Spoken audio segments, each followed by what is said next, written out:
Hey guys, it's Fred, and today I'll be discussing what I would do if I were in Officer Gibson's shoes during the incident involving Mr. Lynch and Lynch.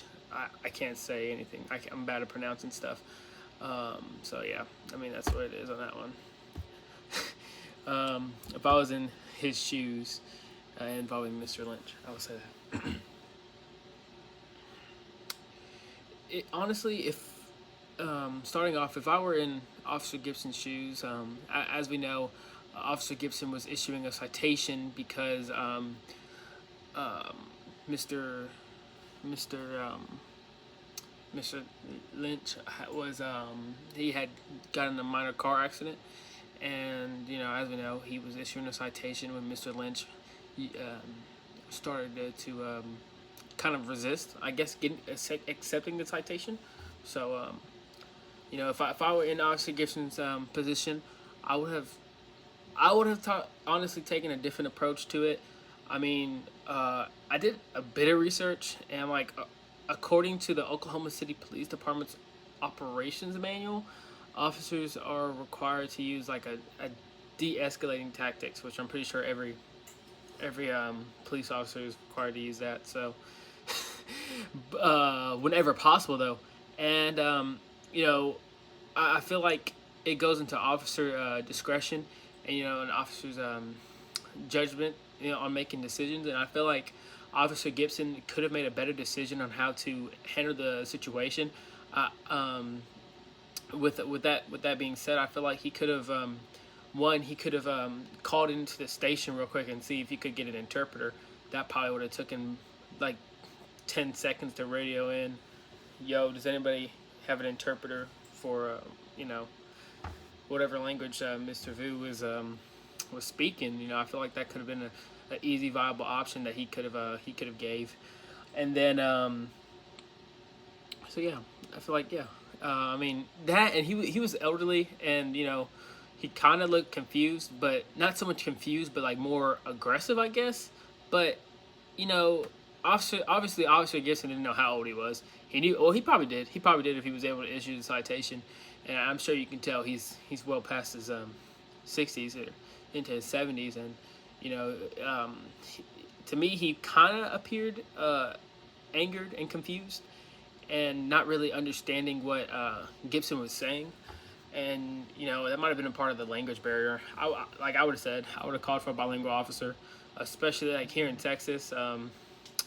If if I was like an officer and I was speaking to somebody who could only speak in one language, I'll say Spanish in this case.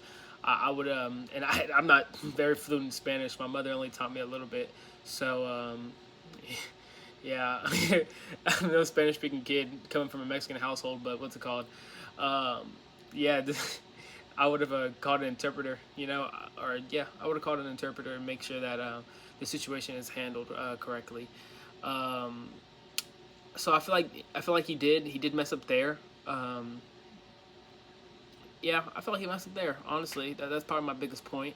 And while while Mr. Vu did make physical contact, it was kind of like aggressive, but like I feel like it was more of like if you've ever been in trouble with your mom or something like that, and you're talking back to her, and she hits you on she not hits you on your chest, but like swats at you like, yo, listen up or something like that, or like when you're, yeah, I guess that's the best thing I can get at is like is kind of like like a pinch or something like that. I don't know. It's kind of what I was getting from the situation. Although as a civilian, you should not do that to any law enforcement. So I feel like that was definitely a issue for. I feel like that was a bit of aggressive though, no matter what. Um, I mean, it didn't really feel threatening, as in like he was gonna like really hurt him, because this is a 71-year-old man. But you never know what people have on him or anything. So I can understand Gibson's part in that. I would have stepped back, maintained a safe distance at that. I would have definitely started looking at. I would have definitely stepped back and assessed the situation a whole lot more, especially once he hit me on my chest, or tapped me on my chest. I guess you could say that's what That's what the it'd be the prosecutor, right? Yeah, if he's filing the charge against them, it'd be the prosecutor, I guess. But yeah, that's what prosecutor was probably gonna say. Um, you know, I mean, at this point, Officer Gibson tried to explain the consequence. Like, he tried to explain why it was, but the language barrier still wasn't there. But I would have still tried my best to, and I would have explained the consequences of refusing to sign the citation and saying, hey, bro, like, it's your last chance before I arrest you. Like, you gotta sign this, if necessary. Because really, after he tapped him on the shoulder, Gibson got him and, turned him around and, handcuffed him. I think Gibson could have been more. The word is not the word is, but he could have been more soft, more careful with him. It's an older guy, and it wasn't hard to tell that he was an older guy. And with that being said, like the way Officer Gibson spun him around and everything, the old guy was. I mean, he was already having balance issues. He felt he really didn't have enough support underneath him, and he kind of fell. And it wasn't to Officer Gibson's fault, because I'm sure when he's handling other people, they have a bit more balance than that. But Officer Gibson definitely could have been a little more careful with an older man, and I feel like he could have done things a bit slower. I didn't think there would be he wasn't a big old man. He was kind of like, I guess he had frail. He was like he was a skinnier older guy, and he definitely hadn't been working out. So I feel like you didn't really need to use that much force on him. That being said, I feel like other than that, I mean, Officer Gibson had it been anybody else, it probably would have been a great arrest. It probably would have been a perfect arrest. I mean, I don't think there would have been much fight against it probably. But him being an older man and him, what was it? I think it was. Here, let me look at my notes. I think I have a note somewhere around here. I think he fractured something.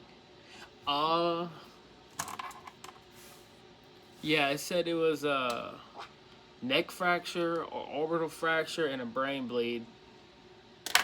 Lord have mercy. Yeah.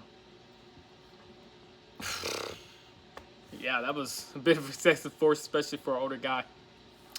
But continuing on, let me see.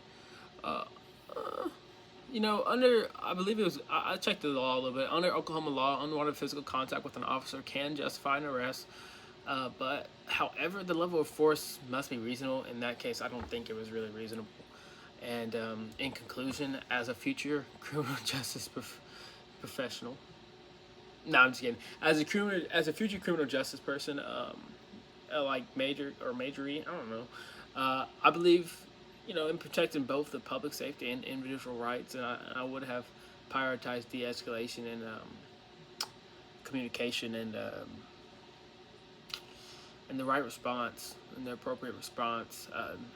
And I really just think that this incident reminds us that every decision we make in the uniform, or if we choose to be in the uniform, really has lasting consequences as everybody's watching, And thank you guys for watching.